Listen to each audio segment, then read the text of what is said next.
ప్రభునందు ప్రియులారా, ప్రభువును యేసుక్రీస్తు వారి యొక్క అతి శ్రేష్టమైన ఉన్నతమైన నామములో మీ అందరికీ నా యొక్క వందనాలు తెలియజేస్తున్నాను. దేవుడు మనల్ని ప్రేమించి కనికరించి మరి మంచి సమయాన్ని మనకు అనుగ్రహించుకుంటూ వచ్చాడు. మరి అనేలు యొక్క జన్మదిన సందర్భంగా అనేలికి జన్మదిన శుభాకాంక్షలు తెలియజేస్తున్నాం. అనేల్, దేవుడు నిన్ను దీవించునుగాక. ఆమె. కాబట్టి బైబిల్లో మరి దేవుడు గత సంవత్సరమేకము కూడా ఆ బిడ్డను కాపాడి ఒక నూతనమైన సంవత్సరం దేవుడు అనుగ్రహించుకుంటూ వచ్చాడు. హబక్కూకు అంటాడు, హబక్కూకు గ్రంథము 3వ అధ్యాయము 2వ వచనము, యెహోవా నిన్ను గూర్చిన వార్తను విని నేను భయపడుచున్నాను. యెహోవా సంవత్సరములు జరుగుచుండగా నీ కార్యము ఏటిపరచము, నూతన పరచము. నెంబర్ 1. నెంబర్ 2, ద్వితీయోపదేశకాండము 12వ అధ్యాయము 11వ వచనము,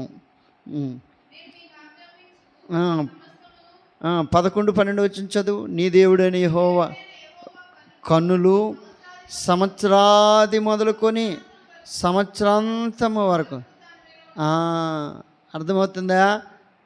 సంవత్సరాలు జరుగుచుండగా ఆయన కార్యాలు ఏటి చేస్తాడు, నూతన పరుస్తాడు. రెండోదిగా నాయనా, దేవుని కనుదృష్టి ఇది ప్రారంభ దినం మొదలుకొని మళ్ళీ సంవత్సరం అంతము వరకు ఎవరి కనుదృష్టి? దేవుని కనుదృష్టి నీ మీద నిత్యము నిలుచునుగాక. ఆమేన్. అందుకు దేవుడు అంటున్నాడు, నీ దేవుడని యెహోవా కనుదృష్టి ఎప్పుడు? సంవత్సరము మొదలుకొని సంవత్సరం అంతము వరకు దేవుని కనుదృష్టి ఎల్లప్పుడూ నీ మీద ఉండును. అందుకే దావీదు ఆ మాట అన్నాడు 65వ కీర్తన 11వ వచనములో. ఏమన్నాడు? దేవా సంవత్సరమును నీ దయాకిరీటము నాకు ఏడ్ చేసావు, ధరింపచేసావు. దేవా సంవత్సరాలు జరుగుతున్నప్పుడు నీ దయాకిరీటం నాకు ఏడ్ చేసావు, ఇచ్చావు. ఒకటి ఏడ్ చెప్పాను నాన్న,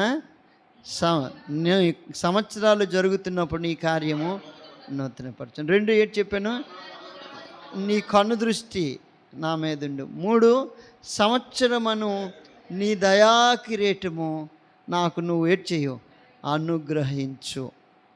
కాబట్టి ఈ నూతనమైన సంవత్సరంలో అడుగు పెడుతున్న అనేలు యొక్క జీవితము, బైబిల్ గ్రంథంలో ఒక రాజు ఉన్నాడు, యోధా రాజు. యూదులను ఏలిన రాజులు ఎంతోమంది ఉన్నారు. అందులో ఒక మంచి రాజు యోధా రాజును గురించి బైబిల్లో ఆ యోధా రాజు వలె అనేల యొక్క జీవితం ఈ సంవత్సరం అలాగా ఉండాలని మనము ఆయన యొక్క జీవితాన్ని ధ్యానం చేద్దాం. రండి నాతో కలిసి వాక్యం దగ్గరకై. 2వ రాజులు 18వ అధ్యాయము 7వ వచనము. 2వ రాజులు 18వ అధ్యాయము 7వ వచనము. కావున యెహోవా అతనికి తోడుగా ఉండెను, తాను వెళ్ళిన చోట్లనెల్లా అతడు జయము పొందెను. చాలు. యెహోవా అతనికి తోడుగా ఉండెను, తాను వెళ్ళిన చోట్లనెల్లా అతడు ఏటి పొందాడు, జయము పొందెను.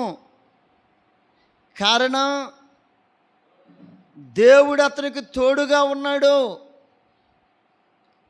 ఎవరైనా అనంటే 18వ అధ్యాయము 1వ వచనాన్ని చదువుతున్నా. ఇశ్రాయేలు రాజును ఏలా కుమారుడైన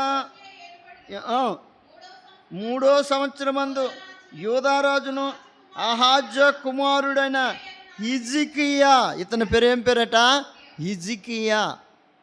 ఇతడు యూదులను యూదా రాజ్యాన్ని ఏలన ఆరంభించినప్పుడు దేవుని యొక్క వాక్యము సెలవిస్తున్న మాట ఏంటంటే, అతని వయసు 25 ఏండ్లు అని రాయబడి ఉంది. చదువుతావు నాన్న.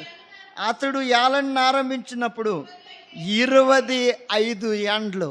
కరెక్ట్ కరెక్ట్గా అనిలు వయసు కూడా ఎంత 25. ఇప్పుడే వాళ్ళ నాన్నగారు చెవులో చెప్పారు ఆ మాట, అన్న బాబుకి 25 అని. అప్పుడు ఇతడు నాకు కరెక్ట్గా గుర్తుపడ్డాడు. ఎవరు? హిజ్కియా. మంచి రాజు, చాలా మంచి రాజు హిజ్కియా రాజు. తండ్రి అంత మంచోడు కాదు, కానీ హిజ్కియా రాజు చాలా మంచోడు. ఈ మాటలు చదువుతున్నాను. 2వ వచనము. అతడు ఏలన ఆరంభించినప్పుడు 25 ఏండ్ల వాడే యెరూషలేములో 29 సంవత్సరములు ఏలెను. అతని జకరియా కుమార్తె, ఆమెకు అబి అనే పేరు ఉన్నది. చాలు. ఆయన తండ్రి పేరు రాశాడు అహాజ్యా అని. ఆమె తల్లి పేరు అబి. ఏం పేరు? అబి. అబి అనగా యెహోవాయే నా తండ్రి అని అర్థం, లేక యెహోవా తండ్రి అని అర్థం. కాబట్టి ఈమె దేవుడిని తండ్రిగా చేసుకుంది. ఎవరు? హిజ్కియా యొక్క తల్లి. దేవుని యొక్క మాటలు సెలవిస్తున్న మాటలు ఏంటంటే, హిజ్కియా రాజును గురించి, అతడు వెళ్ళిన చోట్లనెల్లా దేవుడు అతనికి తోడుగా ఉండెను. అతడు జయము పొందెను. అతడు ఏటు పొందెను? జయము పొందెను. అతడు జయము పొందటానికి, లేక అతడు వెళ్ళిన చోట్లనెల్లా కూడా దేవుడు తోడుగా ఉండటానికి గల కారణాలు చదువుతున్నాను బైబిల్ గ్రంథములో. ఏటి ఆయన వెళ్ళిన చోటనల్లా దేవుడు ఆయనకు ఉండటానికి గల కారణం? ఒక్క పేపర్ని తిరగేద్దాం. అదే అధ్యాయము, రాజులు, 2వ రాజులు 19వ అధ్యాయము. 19వ అధ్యాయము మొదటి మాట చదువుతా ఉన్నానా? కట్టుకొని యెహోవా మందిరములోనికి పోయి. 14వ వచనం చదువుతా ఉన్నానా?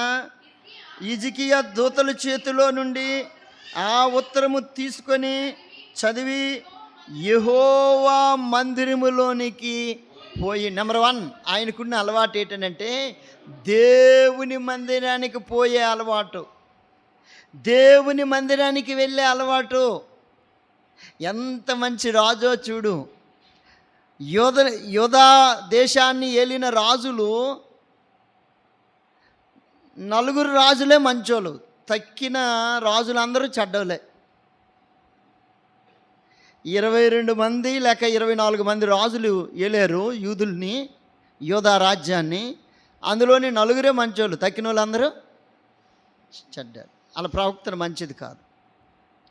హిజ్కియాకు ఉండిన అలవాటు ఏంటంటే దేవుని మందిరములోనికి పోయే అలవాటు ఉంది. దేవుని మందిరానికి వెళ్ళి ఏడు చేస్తాడు? ఏడు చేసాడనా? ఆ ఉత్తరమును ఏడు చేసాడట, విప్పి దాన్ని చదివాడట. ఉత్తరాన్ని ఏడు చేసాడట, చదివాడు. దేవుని మందిరానికి వెళ్ళడమే కాదు, దేవుని మందిరములో చదివే అనుభవం ఉంది. ఏడు చదవటం, ఆ మాటలు, దేవుని యొక్క మాటలు చదివే అనుభవాలు. పౌలు తిమోతికి ఒక మంచి మాట చెప్తాడు. తిమోతికి పౌలు ఒక మాట చెప్తాడు. దేవుని యొక్క మాటని చదువుతున్నాను. అపోస్తలుడైన పౌలు యవనస్తుడైన తిమోతికి ఎలాగూ చెప్పాడు. ఏమని చెప్పాడో చదువుతున్నాను ఆ మాట. 1 తిమోతి 4వ అధ్యాయము. 1 తిమోతి 4వ అధ్యాయము 11వ వచనం చదువుతా ఉన్నానా?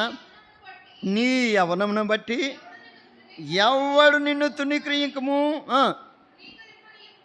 కానీ మాటల్లోనూ, ప్రవక్తనలోను, ప్రేమలోను, విశ్వాసములోను, పవిత్రతలోను విశ్వాసులకు మాదిరిగా ఉండము. నేను వచ్చు వరకు చదువుట యందును బోధించుట యందును చాలు. యవనస్తుడైన తిమోతి, నేను వచ్చినంత వరకు కూడా ఏం చేయాలా? చదవాలా. ఏం చేయాలా? చదవాలా. ఏటి చదవాలా? దేవుని యొక్క మాటలు చదవాలి. చదువుతున్నాను. ప్రకటన గ్రంథం 1వ అధ్యాయము 3వ వచనము. సమయము సమీపించినది గనుక ఈ ప్రవచన వాక్యములను చదువువాడను. ఏటిని చదవాలా? ఈ వాక్యాలను చదవాలి. హిజ్కియాకి మంచి అలవాటు ఉంది. దేవుని మందిరానికి వెళ్ళే అలవాటు ఉంది. ఎక్కడికి వెళ్ళే అలవాటు ఉంది? దేవుని మందిరానికి వెళ్ళే అలవాటు ఉంది. 1. 2, మందిరములో దేవుని మాటలు చదవటం. ఆ మందిరంలోని ఎవరైనా లెటర్స్ రాస్తే ఆ మందిరానికి తీసుకొని వచ్చి ఆ మందిరం దగ్గర ముందు ప్రార్థన చేసి అటు నేర్చేసేవాడు, చదివేవాడు. శత్రువు ఉత్తరం రాసినా సరే ఎక్కడ చదివేవాడు? మందిరం దగ్గర చదివేవాడు. అందుకు పౌలు అంటున్నాడు, తిమోతి, నేను వచ్చినంత వరకు చదువుట యందు నువ్వు జాగ్రత్తగా ఉండాలి. అందుకు ప్రకటన గ్రంథంలో ఏమి రాయబడిందంటే, చదువువాడును వాటిని విని సంగతులన్నిటినీ గైకునివాడు కూడా ధన్యుడే. కాబట్టి చదవాలి. 2 ఏడు చేయాలా? చదవాలి. 1 హిజ్కియాకి మందిరముకు పోయే అలవాటు, 2 చదివే అలవాటు, 3 దేవుని యొక్క మాటలు చదువుతున్నాను. రండి. 2వ రాజులు 18వ అధ్యాయము. 2వ రాజులు 18వ అధ్యాయము 15వ మాట. 19:15 మాట చదువునానా? 19:15. యెహోవా సన్నిధిలో ఇట్లని ఏడు చేశాడు, ప్రార్థన చేశాడు. ఏం చేశాడట? ప్రార్థన. దేవుని సన్నిధికి వెళ్ళడమే కాదు, చదవడమే కాదు, 3 అనుభవం ఏంటనైనా ప్రార్థన. ఎంత మంచి రాజు చూడు. రాజుకి అసలుగా ప్రార్థన చేసే టైం దొరుకుతుంది అంటావు నాన్న? దొరకదు. మనకే దొరకట్లేదు, ఇంక రాజుగారికి ఎక్కడ దొరుకుతుంది? ఆయన రాజు, సామ్రాజ్యానికి ఏంటి రాజు, సామాన్యుడా. ఆయన ఖాళీ ఉండదు. కానీ ఖాళీ చేసుకొని ప్రార్థన చేస్తున్నాడు. ఖాళీ చేసుకొని ఏం చేస్తున్నాడు? సమస్య వస్తే ఏం చేస్తున్నాడు? ప్రార్థన చేస్తున్నాడు. దేవుని దగ్గరికి వచ్చాడు. శత్రువు భయపెడుతుంటే దేవుని సన్నిధిలో మోకరించి ఏం చేస్తున్నాడు? ప్రార్థన చేస్తున్నాడు. 1 దేవుని మందిరానికి పోయే అలవాటు, 2 చదివే అలవాటు, 3 ప్రార్థన చేసే అలవాటు, 4 దేవుని యొక్క మాటలు చదువుతున్నాను. రాజులు 2వ రాజులు 18వ అధ్యాయము 3వ వచనం చదువుతావు నాన్న. తన పితరుడైన దావీదు చేసినట్లు అతడు యెహోవా దృష్టికి పూర్ణముగా నీతిని అనుసరించేవాడు. అబ్బా, ఎట్ని అనుసరించేవాడు? నీతిని. సంపూర్తిగా నీతిని అనుసరించే అలవాటు ఉంది. నీతి అనగా ద్వితీయోపదేశకాండం 6వ అధ్యాయము చివరి మాట చదువుతావు నాన్న. ద్వితీయోపదేశకాండం అనుసరించి మనము నడిస్తే మనకి ఏటు కలుగుతుందట? సమస్తమైన ఆజ్ఞలన్నింటిని అనుసరిస్తే ఏటు కలుగుతుంది? నీతి. కొరింథీయులకు రాసిన మొదటి పత్రిక 1వ అధ్యాయం 31వ వచనములో, 1 కొరింథీ, ప్రభువునందు అతిశయింపవలెను అని రాయబడి ఉన్నది. దేవుని మూలముగా ఆయన మనకు నీతి. చాలు. ఆయన మనకేటట? నీతి. ఆయనే మనకేటి? నీతి. జ్ఞానమును నీతియు. ఆయనే మనకు జ్ఞానము నీతి. చాలు. నీతి ఎవరు? యేసు ప్రభువారు. ఆయన నీతిమంతుడు. నీతిమంతుడైన యేసు ప్రభువారిని మీరేం చేశారు?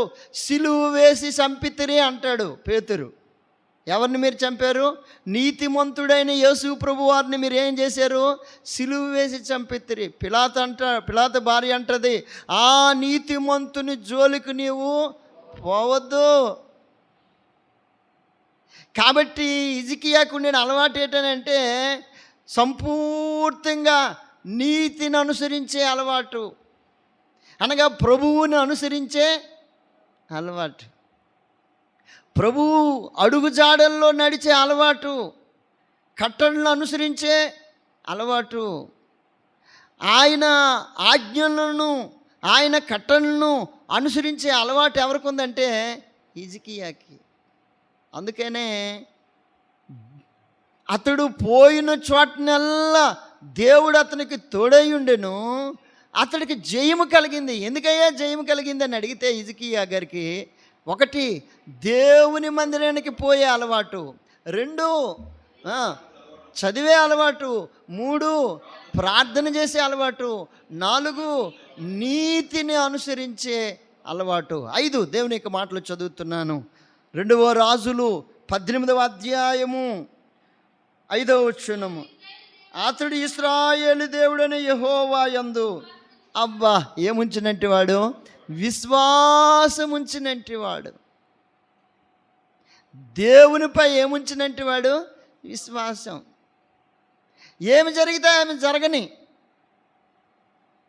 హిజ్కియాకి మరణకరమైన రోగము కలిగినప్పుడు దేవుని మీద ఏముంచాడు, విశ్వాసం ఉంచాడు. దేవుడు బాగు చేస్తాడు. నువ్వు చనిపోతావయ్యా అని యెషయా ప్రవక్త వచ్చి చెప్తే ఈయన అంటాడు, నేను ప్రార్థన చేస్తాను, దేవుడు కార్యము చేస్తాడు. ఎంత గొప్ప విశ్వాసం అండి. చనిపోతావు, ఈరోజే నువ్వు చనిపోతావని ప్రవక్త వచ్చి చెప్పేసి వెళ్ళిపోతుంటే ఈయనేం చేస్తున్నాడు, ప్రార్థనకి వెళ్ళిపోతున్నాడు. ఇప్పుడు డేవిడ్ పాస్టర్ గారు ఎవరైనా వచ్చి నేను ప్రవక్తనండి, డేవిడ్ పాస్టర్ గారు మీరు ఇప్పుడు చనిపోతారండి అని ఎవరైనా చెప్పారు అనుకో, ఆ మాట పడగానే నేనేటి చేయాలా, ముందు కౌశల్యమ్మకి ఫోన్ చేయాలి. ఏంటని, అమ్మాయి ఎవరో కానీ నాకు చెప్పారు నేను చనిపోతానని. తర్వాత నేనేటి చేయాలి, మీ అందరికి చెప్పేసి అన్న పిల్లలు తీసుకొని ఊరు వెళ్ళిపోతున్నాను, ఎందుకంటే ఈరోజు సాయంకాలం 6 గంటల లోపు నేనేమైపోతాను, ఎప్పుడు చనిపోతాను. ఆయన వచ్చి చెప్పేసి వెళ్ళిపోయాడు, ఈరోజు నువ్వు నీ ఇల్లు చక్కబెట్టుకో, నువ్వు ఇదేనా నేమైపోతా, మరణం అవుతావు అని. చనిపోతావని చెప్పగానే ఈయన ఏం చేశాడంటే ప్రార్థన మొదలెట్టాడు. మరి భార్యకి గట్టి చెప్పలే, అప్పటికే ఆయనకి ఎవరు లేరు, పిల్లలు లేరు. అంటే ఎంత గొప్ప విశ్వాసమో చూడు. సమస్య వచ్చినప్పుడు సమస్య వైపు చూడకూడదు, సమస్య నుండి పరిష్కరించగలిగిన దేవుని వైపు చూస్తే ఆయన ఆ సమస్య నుండి ఏం చేస్తాడు, పరిష్కరిస్తాడు, విడుదలనిస్తాడు. ఆయన వైపు చూడాల. అందుకనే పౌలు ఈ మాటలు రాసుకుంటూ వచ్చాడు. హెబ్రీయులకు రాసిన పత్రిక 12వ అధ్యాయము 1వ వచనము. ఇంత గొప్ప సాక్షి సమూహము మేఘం వలె మనల్ని ఆవరించినందున మనము కూడా సులువుగా చిక్కులు పెట్టు పాపమును విడిచిపెట్టి విశ్వాసమునకు కర్తయు దాన్ని కొనసాగించువాడైన ఎవరి వైపు చూడాలట, విశ్వాసమునకు కర్త. దాన్ని ఆయన కంటిన్యూషన్ చేస్తాడు. ఆయన వైపు చూస్తే, ఆయన వైపు చూస్తే మనకు మేలే జరుగుతుంది కానీ కీడు జరగదు. ఆయన వైపు చూస్తే, ఆయన వైపు చూసినంటే వారందరూ ఏ రోజు కూడా ఏమవరంటే సిగ్గు పడలేదు, అవమానము నొందలేదు. ఆయన వైపు చూడాలా. అందుకనే కీర్తనాకారుడు అంటాడు, సర్వజీవులు కన్నులు ఆయన వైపు చూస్తున్నాయి. ఎవరి కన్నులు? సర్వజీవులు కన్ను. ఉదయాన్నే కాకులు, జంతువులు, పక్షులు అన్నీ ఆయనపై ఆధారపడుతుంటాయి, కావు కావు కావుమని. ఎందుకు? దేవుడా ఈరోజు ఏ డాబా మీద అప్పడాలు నా కొరకు ఉంచావో, ఏ చంటి పిల్లడి చేతిలోని చెప్పు బిస్కెట్లు ప్యాకెట్లు నా కొరకు ఉంచావో, ఎక్కడ నా కొరకు ఆహారము సిద్ధపరిచావు. అందుకనే కీర్తనకారుడు అంటాడు, ఆకాశమందున్న ఆశీనుడా నీ తట్టు నా కన్నులు ఎత్తుచున్నాను. దాసుడు కన్నులు తన యజమానుని చేతి తట్టు చూచినట్లు, దాసురాలు కన్నులు తన యజమానురాలు చేతి తట్టు చూచినట్లు మన దేవుడైన యెహోవా మనలను కరుణించినంత వరకు ఎంతవరకు చూడాలా? అది మనకు చేత కాదు. మనం ఏం చేస్తామంటే అప్లికేషన్ పెట్టడం మన వంతు. ప్రభువా నేను వెళ్తున్నాను, వెళ్ళగానే నువ్వేదో ఒకటి చేసి అని. ఎల్లగానే అయిపోవడానికే అంత అవి కీర్తనకాడు అంటాడు, కరుణించినంత వరకు ఆయన వైపు చూడ. మంచి హిజ్కియా జీవితంలో నిజంగా ఎంత మంచి ప్రవక్తన ఉందో చూడు, ఎంత మంచి విశ్వాసము. దేవుడిచ్చినంత వరకు. దేవుడు అన్నాడు, ఆయనలాగా ప్రార్థన చేసుకుంటూ పోతుంటే యెషయా గ్రంథం 38వ అధ్యాయము 5వ వచనము, నువ్వు తిరిగి హిజ్కియా వద్దకు పోయి అతనితో ఇట్లనము,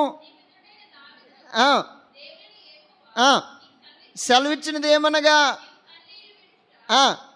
నీవు కన్నీళ్లు విడుచుట చూచి తిని నీ ప్రార్థన అంగీకరించి ఉన్నాను, ఇంకా 15 సంవత్సరాల ఆయుసు నీకు.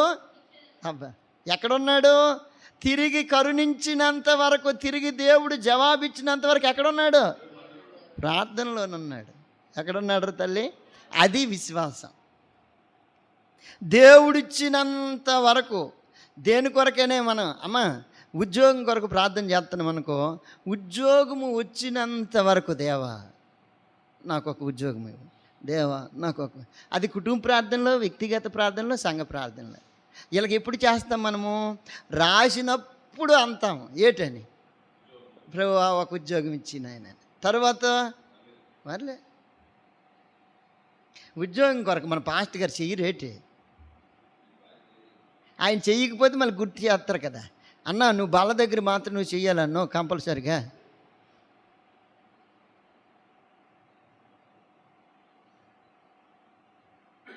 నీ పరిస్థితికి నువ్వు దేవునిపై ఏమవ్వాలి?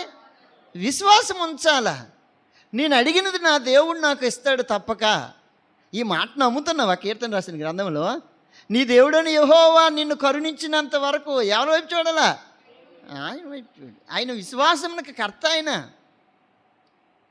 ఆయన ఇచ్చినంత వరకు ఏడ్ చేయాలంటే ప్రార్థన అనేది విడవకూడదు. విశ్వాసం నుండి ఏమవ్వకూడదు? తొలగిపోకూడదు. 2-3 సార్లు అటెంప్ట్ చేసిన తర్వాత ఏమంటామంటే, మమ్మీ మన పాస్టర్ గారి ప్రార్థన వినుకుంటున్నాడు, మన ప్రార్థన కూడా దేవుడు. అంటే ఇప్పుడు నువ్వు చెప్పిన మాటను బట్టి దేవుడికి ఇప్పుడు ఏటుంది చెప్పు? ఏముంది నాన్న? చెవుడా. ఆయన అన్నాడు యెషయా గ్రంథం 59వ అధ్యాయం 1వ వచనంలో, రక్షింపనేరకు ఉండినట్లు యెహోవా హస్తము కొరచ కాలేదు, విననేరకు ఉండినట్లు ఆయన చెవులు మందం కాలేదు. ఏంటంటే ఎవరి యొక్క విశ్వాసం తక్కువ? హిజ్కియాకి చూడు ఎంత విశ్వాసము. చనిపోతావయ్యానంటే చనిపోతాను, కానీ ప్రార్థన నుండి మాత్రం నేను లేవను. అలాగని ప్రార్థన చేస్తుంటే ఏ ప్రవక్త ద్వారా అయితే వర్తమానం పంపించాడు అదే ప్రవక్తకి, నాయన మరలా నువ్వు వెనక్కి వెళ్ళినాయనా ఏమండి అంటే, మళ్ళీ నువ్వు వెళ్ళానికి ఒక మాట చెప్పు, నీవు కన్నీళ్ళు విడిచిట్టుదా నేను ఎంతసేపు అసలుగా ఎంత టైం పట్టి ఉంటుంది? నేను ఎంత టైం పట్టి ఉంటుంది? ఒక రోజుల్లో పట్టి ఉంటుంది అంటారా? అది ఆ నడిమిసాలకు వెళ్ళే లోపే. అంటే ఈయన చెప్పగానే నువ్వు చచ్చిపోతావు అనగానే ఎవరికైనా సరే కన్నీరు రాకపోతే సంతోషం వస్తుందా? అబ్బా నేను చెడిపోతున్నాను, మా ఇంటికి 50 లక్షలు వస్తుంది, ఎల్ఐసిని కట్టించానని గెంతుతాడా? అంతే కదా. కోడలు అత్తకి ఏడ్ చేసిందంటే, మన ఊర్లోని గరుగుబిల్లు మండలంలోని ఆ ఊరు చెప్పను, కోడలు అత్తకి ఏడ్ చేసిందని అంటే, మా అత్త రేపు మా చచ్చిపోద్ది కాబట్టి మరెందుకనని ఎల్ఐసి యొక్క పాలసీకి పిలిచి, మా అత్త చచ్చిపోతే ఎంత వస్తుంది అమ్మా? 50 లక్షల తలది పాలసీ ఉందమ్మా, ఇది ఇంత అని. అది మరి అలాగే మా అత్త చచ్చిపోద్ది కదా అని చెప్పేసి అప్పు చేసి మొత్తం ఎల్ఐసి ఆకమేట్ చేసింది. కట్టేసిన 3 రోజుల్లోనే కోడలు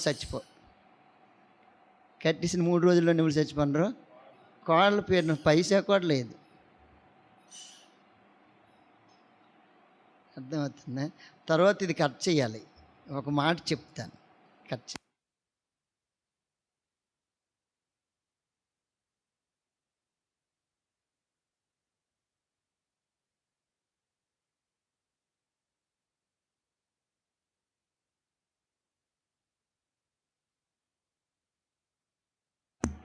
అంటే దేవునిపై ఏమవ్వాలా? ఆధారపడాలి. దేవుడిస్తే మంచిదే ఇస్తాడు, శ్రేష్టమైనదే ఇస్తాడు. ఆయన ఇచ్చినంత వరకు అటువైపు చూడాలి, అటువైపు చూడాలి. ఎవరి వైపు? ఆయన చేతుల వైపు. అటు చూడడం మన చేతగాక ఎటువైపు? ఆయన వైపు చూడడం చేతగాక ఒక అబ్బాయి అన్నాడు, అంకులు సీజీఎల్ సంవత్సరానికి ఒక్కసారే పడుతుంది అంకులు, 2 సార్లు పడితే. ఇంకోడు అన్నాడు 2 సార్లు కాదురా 3 సార్లు పడితే బాగున్నా అన్నాడు. అరే ఎన్నిసార్లు పడుతుందని కాదు, నువ్వు అసలు దేవునిపై ఆధారపడుతున్నావా? లేదు. ఎప్పుడు ఎన్ని గంటలకు దేవునిపై నువ్వు ఆధారపడతావు? రాత్రి 11, 12 దాకా నువ్వు అటు నుండి ఇటు, ఇటు నుండి అటు, అటు నుండి ఇటు, ఇటు నుండి అటు, అది అలాగ తిప్పి తిప్పి తిప్పి అందులో ఛార్జింగ్ అయిపోయిన తర్వాత రాత్రి కరెక్ట్గా 12:30, 11:30కు నువ్వు నిద్రపోతావు. ఉదయం 8 గంటలు లేచిపోతావు చక్కగా, మళ్ళీ 12. అబ్బా ఏమి టైము! ఆ అమ్మ లేపాలి, నాయన లేగవా, బాబు లేగవా, అమ్మ లేగవా, తల్లి లేగవా, అలాగ లేపి లేపి లేపి లేపి లేపి అప్పుడు నీకు ఈ పర్సనల్ యొక్క ఆ యొక్క వ్యక్తిగతమైన ఆ స్టడీ ఎక్కడుంది? Bible study. ప్రేయర్ ఎక్కడుంది? ఫ్యామిలీ ప్రేయర్ ఉంది. ఫ్యామిలీ ప్రేయర్లో నువ్వు అసలు ఉదయాన్నే ఉన్నావా? కుటుంబ ప్రార్థన లేవు. రాత్రి కుటుంబ ప్రార్థనకి దొరకవు, ఉదయాన్న కుటుంబ ప్రార్థనకి దొరకవు. ఎప్పుడు ఎవరి దుక్కు చూస్తున్నావు? అయితే ఎవరి వైపు చూస్తా? నోటిఫికేషన్ వైపు చూస్తున్నా, ఈరోజు పడుతుందా లేదని. నోటిఫికేషన్ ఎలాగో వస్తుంది, అది రాకముందే ఎవరిపై ఆధారపడాలా? అది హిజ్కియాకు చూడు ఎంత మంచి అలవాటు ఉందో. మంచి రాజు అండి. యూదా రాజులలో మంచి రాజు ఎవరైనా ఉన్నారంటే దావీదు తర్వాత బెస్ట్ కింగ్ హిజ్కియా. చాలా మంచి రాజు. ఆయన జీవిత చరిత్ర చదువుతుంటే నిజంగా ఎంత మంచి రాజు అంటే, దేవునిపై విశ్వాసం ఉంచాడు. నువ్వు చనిపోతావాయా అని అంటే, చనిపోయాను కానీ దేవుని దగ్గరికి వెళ్ళి నేర్చేసుకుంటాను, ప్రార్థన చేసుకుంటాను. దేవుని ఇంటిలోనికి వచ్చి దేవుని దగ్గరికి వచ్చి కన్నీరు కార్చిన ఏ వ్యక్తి కూడా ఏ రోజు నష్టపోయే. ఏది మన పిల్లలకి కన్నీటి ప్రార్థన ఎక్కడిదే? కన్నీటి ప్రార్థన కాదు, మామూలు ప్రార్థనే. ఏ ప్రార్థన? మామూలు ప్రార్థన. వీళ్ళకి ప్రార్థన ఏదని అర్థమవుతుందా? ఇది మళ్ళీ కట్ చేయాలి, మళ్ళీ చెప్తున్నాను. ప్రార్థన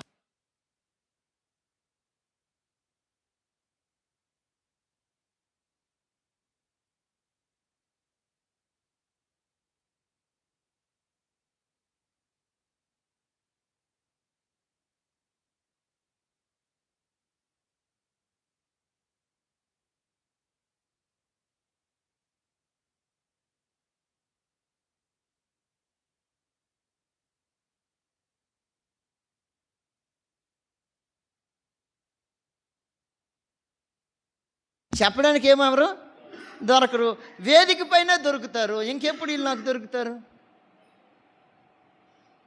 అమ్మో అన్నున్నాడు, అన్న దగ్గరికి వెళ్ళి ప్రార్థన నేర్చుకుంటాను, బైబిల్ చదవడం నేర్చుకుంటాను, లేదంటే ఒక కొత్త పాటనే నేర్చుకుంటాను. అంత ఎదుగుదల అక్కడిది. అర్థమవుతుందా అమ్మా? మన సండే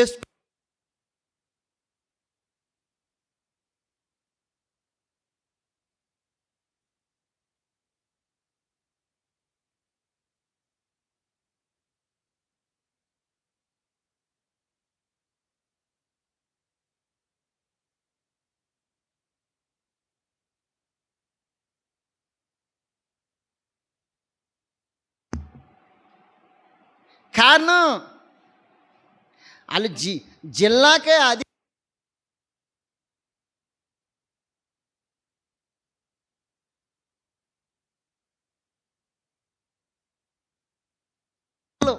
అంతకన్నా ఇంక చిన్నపిల్లలు. ఎంత చక్కగా ఎందుకు ఈ మాటలు చెప్తున్నానంటే, విశ్వాసము, మన విశ్వాసం ఏంటనంటే మన యొక్క జ్ఞానం మీద ఆధారపడి ఉంటుంది, మన బలము పైన ఆధారపడి ఉంటుంది, మన తెలివితేటల మీద ఆధారపడదు.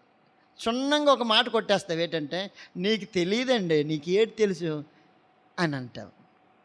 నిజంగా ఏటి తెలీదు. ఇప్పుడు నీకు తెలిసినట్టు నిన్ను చూసి అనుసరిద్దామని అంటే నీకు కూడా నాకన్నా ఇంకేటి.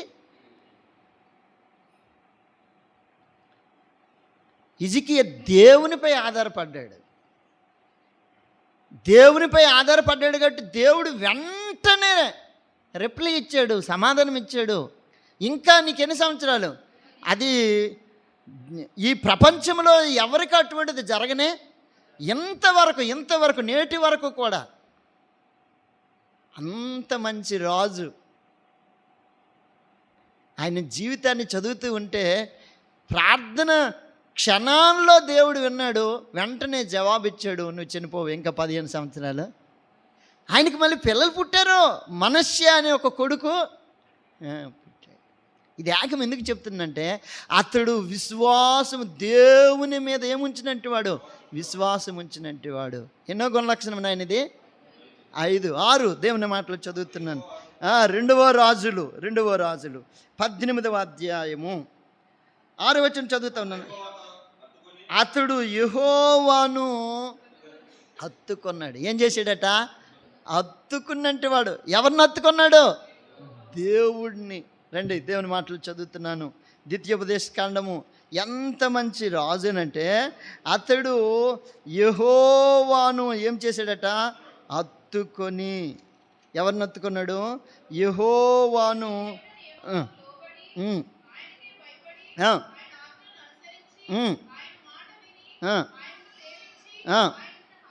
ఆయనను ఏం చేయాలట?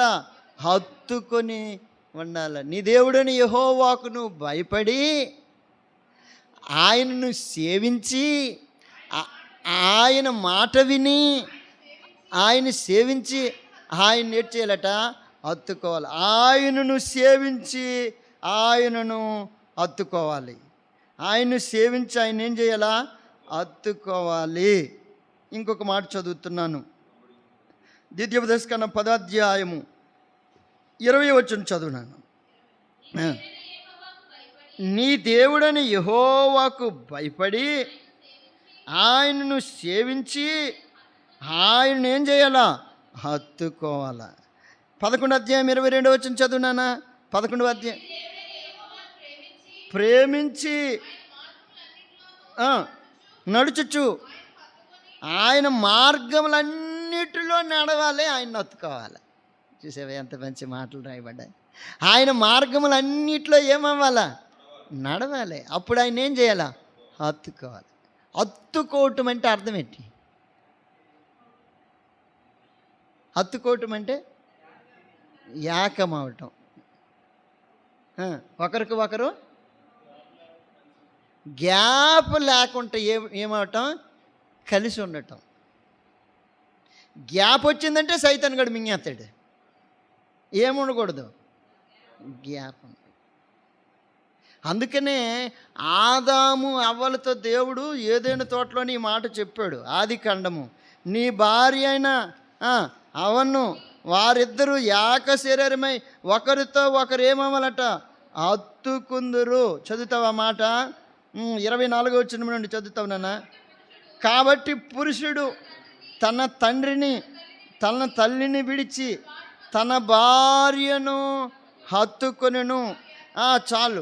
పురుషుడు తన తండ్రిని తన తల్లిని విడిచి తన భార్యను ఏమవ్వాలా? హత్తుకోవాలి. ఏమండి, పురుషుడు తన తండ్రిని తన తల్లిని విడిచి ఎవరిని హత్తుకోవాలా? భార్యని. మరి పురుషుడు తన తల్లిని తండ్రిని భార్యని హత్తుకోవాలని అంటే మరి స్త్రీ ఏటి చేయాలి?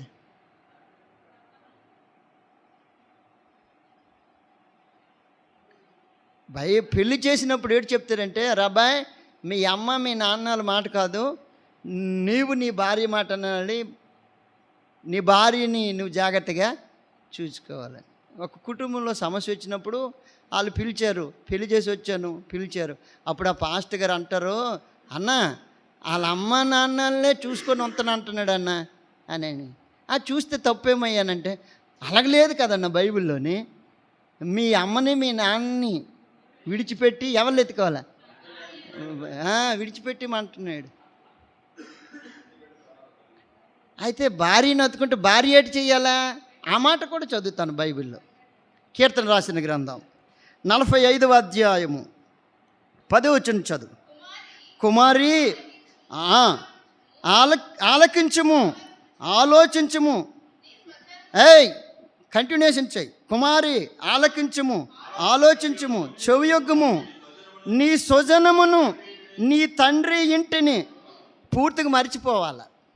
మళ్ళీ మా అమ్మ ఎలాగ ఉంది, మా నాన్న ఎలాగ ఉన్నాడు, అది దరిద్ర కొట్టి జీవితమే. అలా తప్పది. అర్థమవుతుందమ్మా? సారోనికి ఏ ఊరు ఇచ్చాను అనుకో, నా ఇంటి గురించి ఆలోచించకూడదు, అది తప్పు. తన ఇంటిని గురించి తాను ఆలోచించాలి. నా భర్త, నా కుటుంబము, నేను, ఇద్దరికి కూడా వాక్యాలు ఉన్నాయి. అందుకని హత్తుకోవాలి దేవుణ్ణి. ఎవరిని హత్తుకోవాలా? దేవుణ్ణి. హత్తుకోకుండా గ్యాప్ వచ్చిందంటే సైతాను గారి కుటుంబాన్ని ఏం చేస్తాడు? పాడు చేసేస్తాడు, నెమ్మది లేకుండా చేసేస్తాడు. అందుకని ఖాళీ ఉంచకూడదు. అది రాశాడు ఆది కాండంలోని. పురుషుడు తన తండ్రిని తల్లిని విడిచిపెట్టాలి. స్త్రీ తన యొక్క కుటుంబాన్ని అంతటిని ఏం చేయాలా? మర్చిపోవాలా. తన తండ్రి కుటుంబాన్ని ఏం చేయాలా? మర్చిపోవాలి. అందుకు పంపిస్తూ రెబెకాకి ఆశీర్వాదం ఇచ్చారు. మా సోదరి, నువ్వు ధన్యురాలువు, వేలకు నువ్వేమవుతావు? తల్లి అవుతావు. ఎప్పుడు రెబెకాకి తన కుటుంబం గుర్తొచ్చింది? ఎప్పుడు చెప్పండి? యాకోబు అల్లరి పెట్టినప్పుడు చెప్తుంది, రేయ్ మీ అన్న నిన్ను చంపేస్తాడు కాబట్టి నీకంటూ ఒక మేనమామ ఉన్నాడు పద్మరామంలో, అతని పేరు లాబాను, అక్కడికి వెళ్ళిపోన్నాడు. ఎప్పుడు?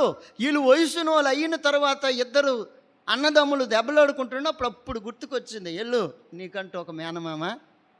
అంతవరకు యాసీ సెలవులు వచ్చే మీ మామింటికి వెళ్ళిపోరా అని చెప్పనే.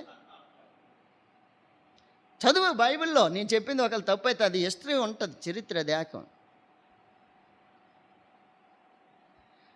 అంటే ఎందుకు ఈ మాట చెప్పాడంటే, హత్తుకునే అనే మాట ఎందుకు చెప్పాడంటే, భార్యాభర్తల మధ్య థర్డ్ పర్సన్ అనేది కలవు.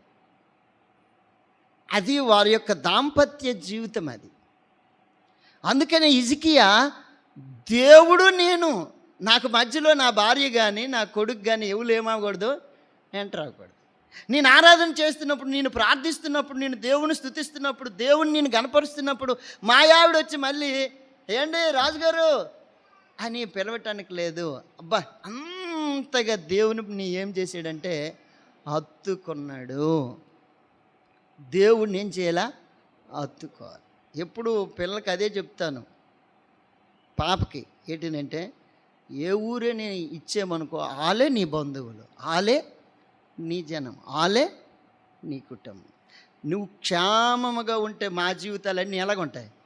క్షేమమైపోతాయి. అటువైపు చూడాలి, అంతేగాని సింగనాపురం వైపు మళ్ళీ చూడకూడదు. అటు నువ్వు ముందుకెళ్ళిపోవాలా. నువ్వు ధన్యురాలువు. నీకు దేవుడు ఏం చేస్తాడు? మేలు చేస్తాడు. అదే రాశాడు ఈ కీర్తనలో. మంచి మాట రాశాడు కదా, 45వ కీర్తన 10వ వచనం. కుమారి ఆలకించుము, ఆలోచించు, చెవియొగ్గు. 3 మాటలు చెప్పాడు. ఆలకించు, ఆలోచించు, చెవియొగ్గు. ఎందుకు ఈమెకి అంత కండేసింగ్ చెప్పాడు? పురుషుడికి చెప్పినప్పుడు అలాగ చెప్పలేదే. ఈ ఆడపిల్లలు తెలివైన వాళ్ళని. అర్థమవుతుందా? అందుకనే ఇన్ని మాటలు చెప్పి లాస్ట్కి అంటాడు, నీ స్వజనమును, నీ తండ్రి ఇంటిని. అంతే. ఆ 2 ఎప్పుడైతే మర్చిపోయావో హ్యాపీ నీ లైఫ్. దేవుడు నిన్ను బ్లెస్ చేసేస్తాడు, ఆశీర్వదించేస్తాడు. అలాగ నువ్వు ఆ జనాంగాన్ని గురించి నువ్వు ఎప్పుడు కూడా ఎడ్ చేయకూడదు, నీ లిస్టులో ఉంచకూడదు, నీ మనసులో ఉంచకూడదు. అవి మర్చిపో. అది ఎందుకు మర్చిపోమన్నాడనంటే, ఆ సంగతులు చాలా చెప్పాడు ఆది కాండంలోని. మరవకపోతే వచ్చే నష్టము. అందుకని అబ్రహామును కూడా ఆశీర్వదించే ముందు ఏమంటాడంటే, నీ తండ్రి ఇంటిని, నీ చెప్పు, నీ పట్టణమును, నీ స్వదేశమును విడిచిపెట్టి. ఆ మాట చదువుతావు నాన్న. 12వ అధ్యాయం 1వ వచనం. యెహోవా, నీవు లేచి నీ దేశము నుండి, నీ బంధువుల యొద్ద నుండి నీ తండ్రి ఇంటి నుండి బయలుదేరి, అంతే, నీ బంధువుల దగ్గర నుండి నువ్వు వెళ్ళిపో. ఎక్కడి నుండి వెళ్ళిపోమంటున్నాడు? నీ బంధువు. హత్తుకునే అనే మాటకి ఎంత విధానము చెప్పాడు పరిశుద్ధాత్మ దేవుడు, ఇంత డీప్ అయిన మెసేజ్. ఈ హత్తుకునే దగ్గర గ్యాప్ ఉండకూడదు. ఏముండకూడదు? గ్యాప్. ఈ గ్యాప్లోనే కుటుంబస్తులు ఏడ్ చేస్తారంటే, ఈ భార్యాభర్తలకు కానీ సంఘానికి కానీ ఎవరికైనా సరే ఏడ్ చేస్తారు, పొలలో పెట్టేస్తారు. మీకు సంఘానికి నాకు గ్యాప్ ఉన్నదనుకో, మధ్యలో నేను ఒక 2 వారాలు నేను తప్పిపోయాను అనుకో, గ్యాప్ తప్పిపోయాను అనుకో, మీకు నాకు సైతాన్గా డేట్ చేస్తాడు, బోలుడు పెట్టేస్తాడు. దాన్ని గ్యాప్ ఇవ్వకూడదు అంటాడు. నువ్వు దేవుణ్ణి హత్తుకున్నప్పుడు, దేవుణ్ణి అనుసరించినప్పుడు, దేవునిపై ఆధారపడినప్పుడు ఏముండకూడదు? గ్యాప్. నాకు రెస్ట్ ఉండాలండి, మరి ఉదయాన్నే నేను అరుచుకొని వచ్చాను సంతోషపురంలో, మళ్ళీ ఎక్కడ కూడా నేను చెప్పాలంటే చాలా కష్టమండి అని. దేవుని స్తుతించడానికి ఏముండకూడదు? గ్యాప్ ఉండకూడదు. దేవుణ్ణి హత్తుకో, దేవునిపై ఆధారపడు, దేవుడు నిన్ను ఆశీర్వదించేస్తాడు. హిజ్కియా గుణలక్షణం ఏంటంటే, 6వదిగా దేవుణ్ణి హత్తుకున్నట్టాడు, వాక్యాన్ని హత్తుకున్నట్టువాడు, సేవించి హత్తుకున్నట్టువాడు, ఆయన ఆజ్ఞను అనుసరించి హత్తుకునేటివాడు. ఈ మాటలు ఎంత చక్కగా రాశాడో పరిశుద్ధాత్మ దేవుడు. మరలా చదువుతున్నాను. అతడు యెహోవాను హత్తుకొని ఆయన వెంబడించుట్లో ఏడు చేయలేదట, వెనుక తీయలేదు. వెంబడించట్లో ఏం చేయలేదు? వెను తీయలేదు. ఏ రోజు కూడా వెనక్కి తీయలేదు. ఒక మాట చదువుతారా? ఆదికాండము. మంచి మాట గుర్తుకొచ్చింది. ఆదికాండము 22వ అధ్యాయము. ఆదికాండము 22వ అధ్యాయము. ఆదికాండము 22వ అధ్యాయము 14వ వచనము లేక 16వ వచనం చదువు. 16వ వచనము, నీకు ఒక్కడై ఉన్న నీ కుమారుని వెనుతీయక ఈ కార్యము చేసినందున, అబ్బా, నేను నిన్ను ఆశీర్వదించుచున్నాను. ఎంత మంచి మాట. నీకొక్కడై ఉన్న నీ కొడుకుని నాకు ఇవ్వటానికి నువ్వు వెయిట్ చేయలేదు, వెనుతీయలేదు. వెనకాడలేదు. ఏం చేయలేదు? వెనకాడలేదు. ఏం చేయలేదమ్మా? వెనకాడలేదు. ఏ రోజు కూడా నువ్వు దేవుణ్ణి ఆరాధన స్థలంకి రావటానికి నువ్వు వెయిట్ చేయకూడదు, వెనక్కి తీయకూడదు, ముందుకు సాగాలి. వెయిట్ చేయాలా? ముందుకు దేవునితో నడవటానికి ముందుకి సాగాలి. పాట పాడతాం కదా, యేసుతో టీవీగాను పోదామా, అడ్డుగా వచ్చి వైరులన్నీ తెలియదు. పాట పాడడం కాదు, యుద్ధనాదమ్ముతో రారాజు సైన్యమందు చేరుదాం, ఆ రాజు దివ్య సేవ యేసు రాజుతో ముందుగా నడుస్తాను. ఆ ధ్వజం పట్టుకొని వెనక్కి వెళ్ళిపోకూడదు. ఎక్కడికి వెళ్ళిపోలే? ముందుకు సాగా. వెనక్కి యేసు ప్రభు వారు బోధ చేస్తుంటే ఎంతోమంది ఏమైపోయారు? వెనక్కి. ఒక ఆయన వచ్చాడు, అయ్యా నిత్యజీవం పొందటానికి నేనేం చేయాలంటే ఆయన అన్నాడు, నువ్వన్నీ చేసాను అంటున్నావు బాల్యం నుండి, నీకు ఒకటి కొద్దిగా ఉంది, నీ యొక్క ఆస్తి నమ్మి బేదలకి. అప్పుడు బైబిల్ గ్రంథంలో ఏమంటుంది? అతడు విషమయమునుంది వెనుకకు వెళ్ళిపోయాను. ఎక్కడికి వెళ్ళిపోయాడట? వెనక్కి. యేసు ప్రభు వారి శిష్యులతో ఆయన అన్నాడు, నా శరీరం తిని నా రక్తము తాగండి అన్నాడు. అప్పుడు వాళ్ళేమి చేశారు? చదువుతున్నాను, యోహాను సువార్త 6వ అధ్యాయము 67వ వచనం నుండి చదువుతావు నాన్న. యోహాను సువార్త. కాబట్టి యేసు, మీరు కూడా వెళ్ళిపోవాలని ఉన్నారా? 65వ వచనం నుండి చదువుతావు. 65వ వచనము.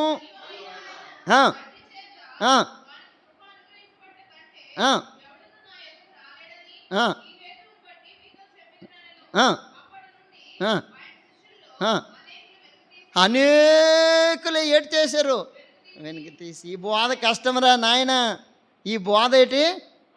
కష్టం. ఈ మాటలు కష్టం.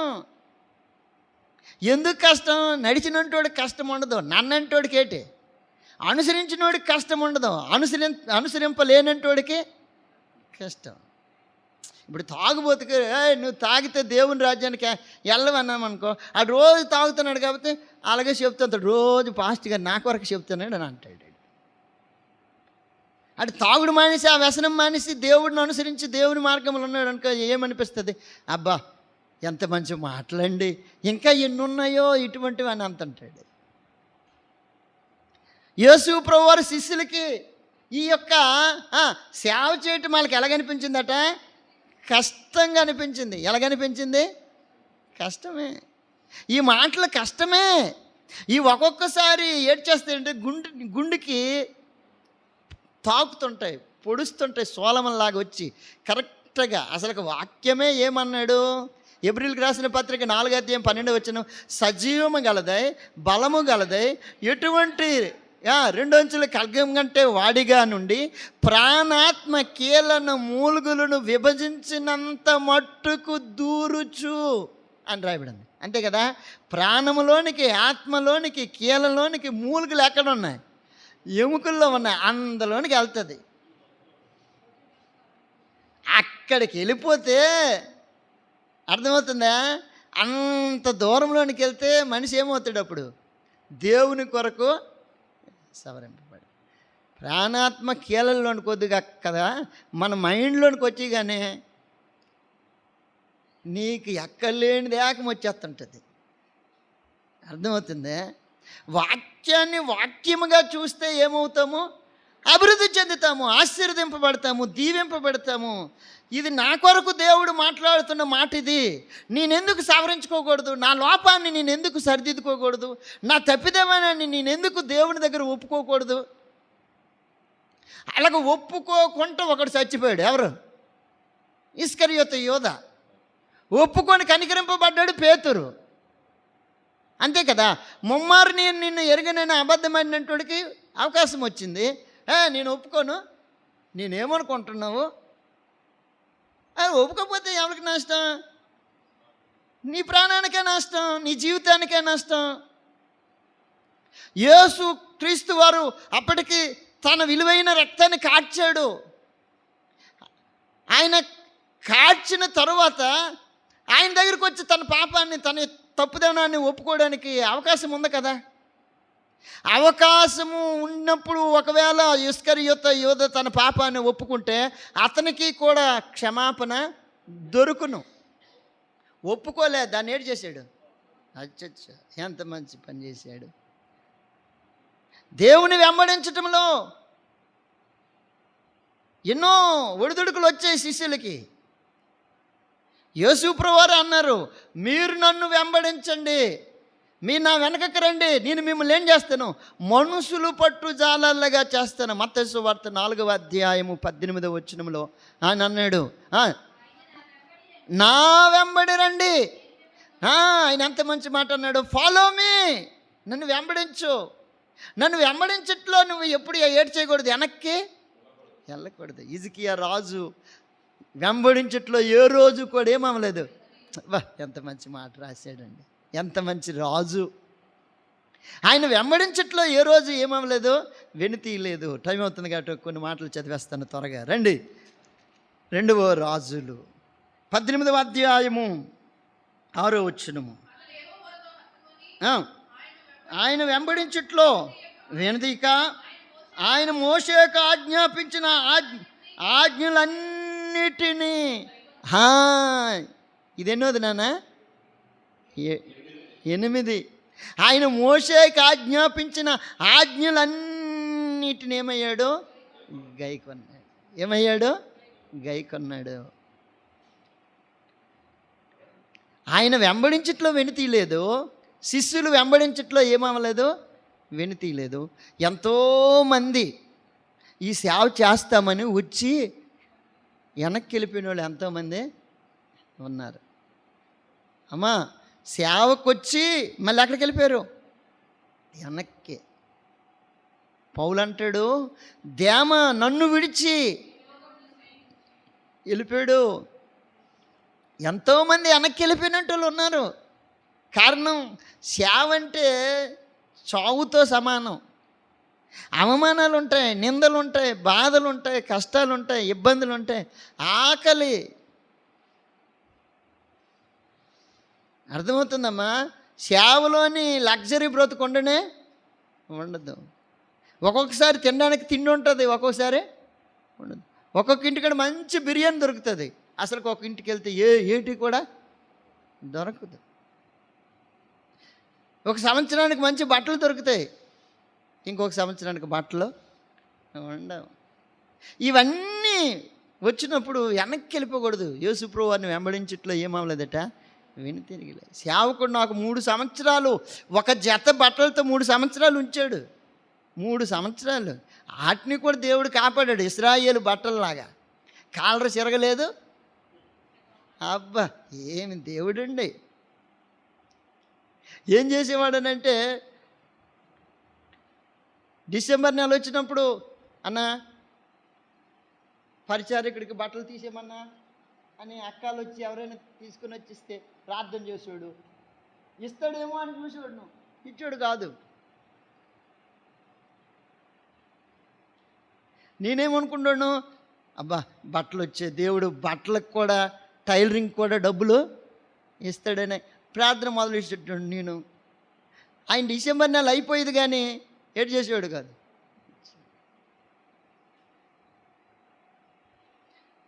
సబ్బు అయిపోతే ఆయన అలాగ 2 చేతులు ఇలా కట్టుకొని వచ్చి చూసాడు, సబ్బు అయిపోయినట్లుందని.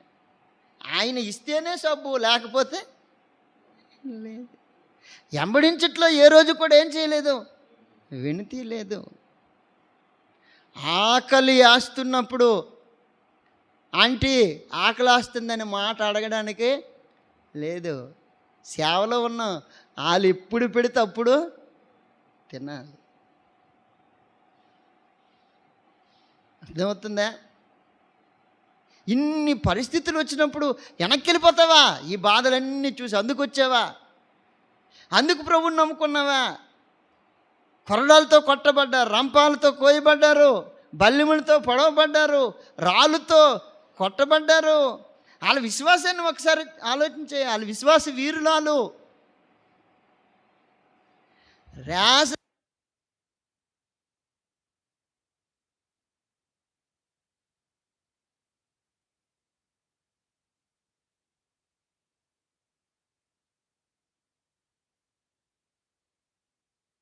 వెంబడించటంలో కష్టమైన, నష్టమైన, ఇరికైన, ఇబ్బంది అయినా సరే, భార్య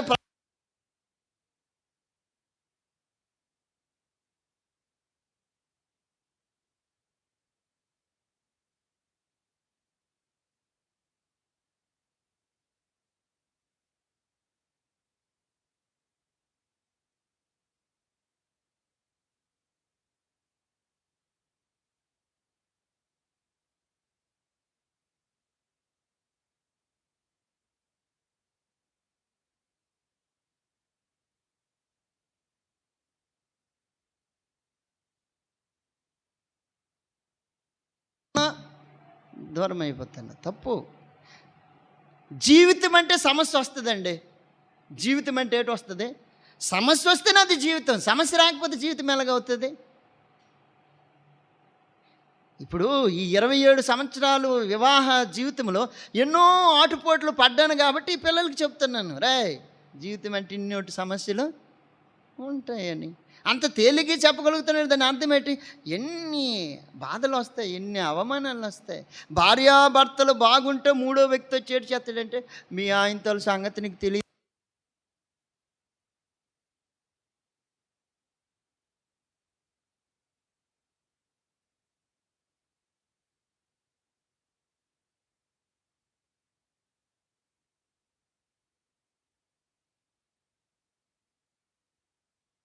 మేర్లు ఇంకా చెప్పు, బోల్లోట్లు వచ్చేస్తాయి. బోల్లోటు ఇంకా విజయనగరం కాదు కదా, ఆ మట్టి ఎక్కడానికి లేదు. సైతానుడు ఒక దరిద్రమైన దేశాడు అనుకో, ఇక అంతే. కుటుంబ వ్యవహారం ఏమైపోద్ది అంటే చిన్న భిన్నమైపోద్ది. నేను ఇక్కడుండి పోనీ నాకెవడైనా వేసాడు అనుకో,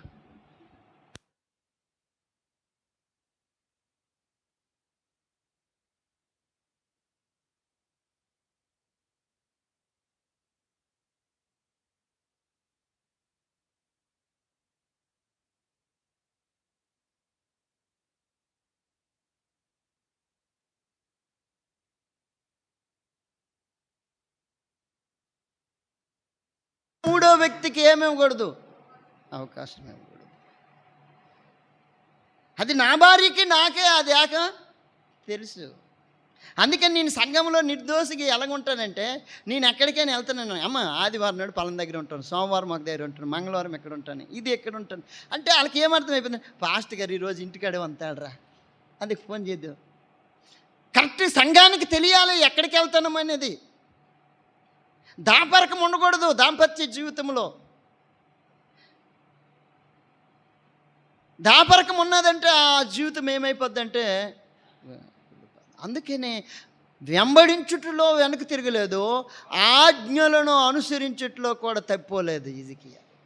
అందుకు ఇప్పుడు హిజ్కియాని గురించి రాయబడిన మాట చదువుతున్న లాస్ట్ మాట 7వ వచనం. కావున యెహోవా అతనికి ఏమై ఉన్నాడు, ఎందుకు తోడై ఉన్నాడు. ఇప్పుడు కారణాలు చదివాం.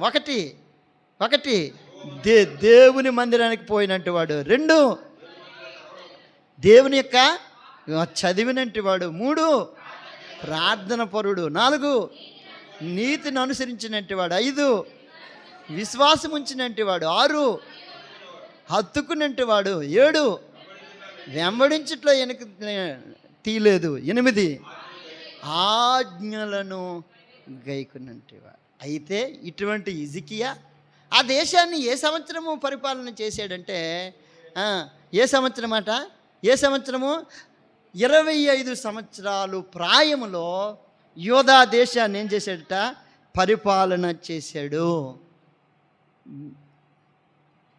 క్రీస్తు పూర్వము 729 715 ఆ సంవత్సరములో హిజ్కియా యోధా దేశాన్ని ఏం చేశాడు, పరిపాలన చేశాడు. క్రీస్తు పూర్వము 729 715 ఆ సంవత్సరంలో హిజ్కియా ఏం చేశాడు, ఎన్ని సంవత్సరాలు అప్పుడు పరిపాలన చేశాడట, 25. కరెక్ట్గా అనేలు వయసు వచ్చింది హిజ్కియాకి.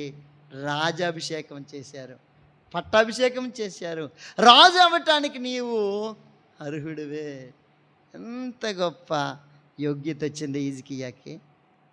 ఆ హిజ్కియాని అభిషేకించడానికి గల కారణాలు ఏంటంటే, ఎన్ని మంచి మాటలు చదివాం.